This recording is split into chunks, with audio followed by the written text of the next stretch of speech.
ឃើញសារចាំងអូទាំងភ្នែកអូនស្រងស្ដាប់វយប្រងថ្លៃឃើញរូបថតយើងពីរនាក់អូនឈឺស្ទើរខ្សែស្ដាប់ឮសំឡេងប្រថ្លៃថាមិនទៅណាពេលនេះបងបានចាក់ចេញចោលអូនហើយទាំងភ្នែកជោគខ្នើយរាល់ពេលឆែកមើលសារ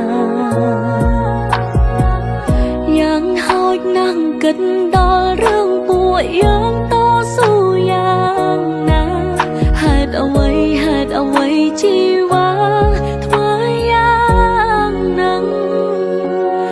ឲ្យតែឆែកមើល Facebook បងដឹងថាស្រីម្នាក់និយមហើយបងបកក្រោយវិលវិញបានទេ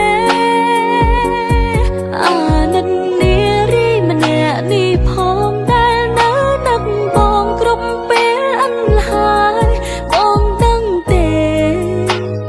អូនឈឺប៉ុណ្ណា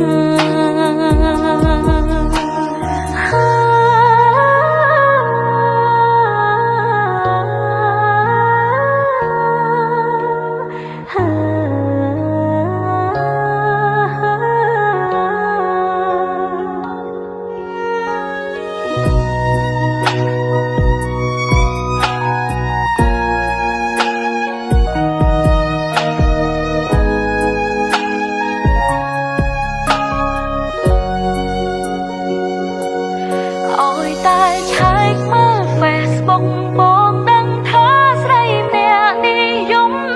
ហើយបងបកក្រោយវិលវិញ